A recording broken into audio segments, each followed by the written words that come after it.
Tunghayan nga natin ngayong araw na ito ang graduation ng aking mga anak, kaso lang yung kuhanan ko na video guys yung kay Kuya Dritz lang talaga 'no. Pero bago 'yan, dito muna tayo. Nagawa nga pala ako diyaan ng mauulam namin, maaalmusal sa umaga, yung sinigang na corned beef at merong pasayan, kaso lang hindi nga nagustuhan ni Alter kaya ayun nilutuan ko siya ng toyo bulad ba. So ayan, ito na nga ang ating umpisa. Ayan, at naghiwa-hiwa na nga ako ng sitaw diyan dahil magagawa nga ako diyan ng sinigang na corned beef at bigla nga naglako yung pasayan dito sa amin kaya dinagdagan ko na kasi parang walang laman yung Argentina corned beef ba. Kaya ayun, dalawa pa naman yung kinuha ko, yung malalaking Argentina. Dahil nga gusto kong humigop ng sabaw no sa umaga, ayan. At gusto kong makakain din si Alter ng almusal sa umaga. Kaso lang, ay hindi niya nga nagustuhan yung lasa ng sinigang kaya ayun, nag-request siya na lutuan ko siya ng tuyo. So ayan, at dahil alauna pa naman mag-umpisa yung graduation ng aking mga anak, si Kuya Dritz, si Ate Amshi at saka si Altar, kaya ayan nilutuan ko nga sila ng sinigang no para may maalmusal kami. Dahil is aalis kasi ako pagkatapos nating magluto ng almusal, pupunta pa tayo sa car dahil hahatid ko yung aming payment, advance payment kasi kami guys dahil sa Friday ay wala kaming panghulog dahil Bernie Santo. So bago ko nga pakainin si Altar guys, nilinis ko muna yung kanyang sapatos no, inakasikaso ko talaga muna si Altar bago talaga ako doon pupunta sa Paranas dahil si Papa Udon at saka si Ate Dromby lang yung mag-a-attend kay Altar at saka kay Ate Amshi. Ako naman kay Kuya Dritz, tapos kay Ate Dromby naman ay bukas pa naman. So ayan, at pagkatapos nga nating linisin ang sapatos ni Altar, ayan, at sinandukan ko agad dyan si Altar guys. Excited pa naman ako na maubos niya yung kanin niya. Kaso lang ay naduduwal siya no sa pasayan ba. Ayaw niya ng lasa ng ating ginawang sinigang. Kaya ayun, nasusuka daw siya sa kanyang kinakain at nag-request talaga siya sa akin na tuyo na lang daw bulad ba na na lahing yung gusto niyang iulam. Kaya ako naman para makakain nga siya ng marami ay nilutuan ko na lang din siya. Tapos ayan, pinapakpapak ko na lang yung pasayan dyan at saka yung sitaw. Tingnan mo naman yan dyan si Alter guys, nasusuka talaga siya no.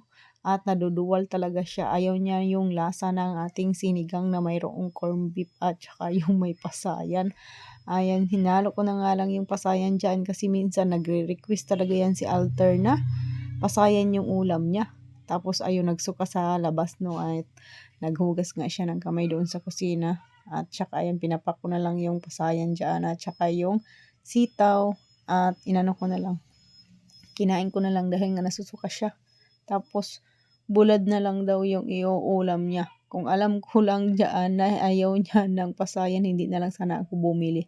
Kaso hindi naman nasayang no dahil ay kinain naman niyan nila Ate Amshi. Tapos ayan na nga yung bulad, nagprito na ako. At ang sarap ng kain ni Altar guys, pag bulad talaga yung ulam namin. Sarap na sarap talaga yan siya. Ganyan talaga yung paborito niya talaga, kahit pinagpalit pa nga niya yung karne ng ng baboy. Ayaw niya ng adobong baboy gusto niya pa ng bulad. Paksiw na bulad, basta bulad. Yung ginataang bulad, gusto niya yan. Basta bulad talaga. Favorite niya yan. So ayan, at hinandukan ko agad siya no. So ayan, sarap na siya. Ayaw niya ng pasayan na sinigang. Ayan ang dami niya ngang nakain dyan. At pagkatapos nga niyang mag-almusal, ayun, pinaliguan ko na siya kahit pupunta pa nga ako ng Paranas dyan at ihatid ko muna yung aming payment. Kaya ayun, ayan na nga, at tapos na ako. Fast forward na tayo. Napaliguan ko na si Alter, nabihisa na at ready na nga kaming pumunta sa school dahil mag-aalauna na dyan. Kaya alauna daw yung umpisa sa kanila Ate Amshi. Tapos ayan, at nandito na rin kami sa Paranas. Hindi ko nasaksihan yung graduation nila Ate Amshi at saka ni Alter dahil ako yung nag-attend sa graduation ni Kuya Dritz.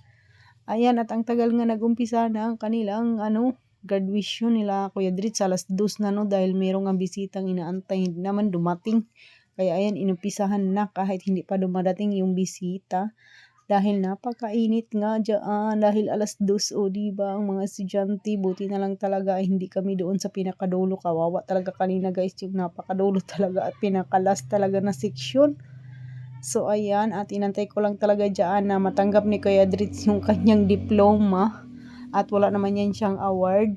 alas 5 na. Umuwi na ako no dahil tagal pa yan matapos dahil napakadaming seksyon. Ayan, kanina nga yung habang nag-aantay kami ng mga bisita at nagpicture-picture na nga kami kasi yung mga ganyan na hindi na makapag-picture-picture no. So napakadami ng estudyante, 400 ata mahigit yung nag-graduate.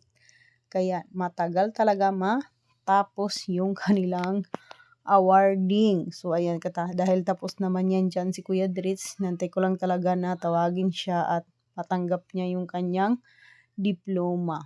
Ayan na siya. Siya na yung susunod dyan. Ayan. Tanggap lang niya yung diploma niya. Tinanong ko nga siya dyan kung pwede na ba umuwi. Kaya ayan, pagkatapos na matanggap niya yung kanyang diploma, ay umuwi na rin kami. Pagkatapos, naningil na rin ako doon sa palengke. So, ayan na yung aming mga picture kanina dahil ang tagal nga, di ba, mag-umpisa yung tapos ayan yung ating mga pictures, syempre, may mga remembrance.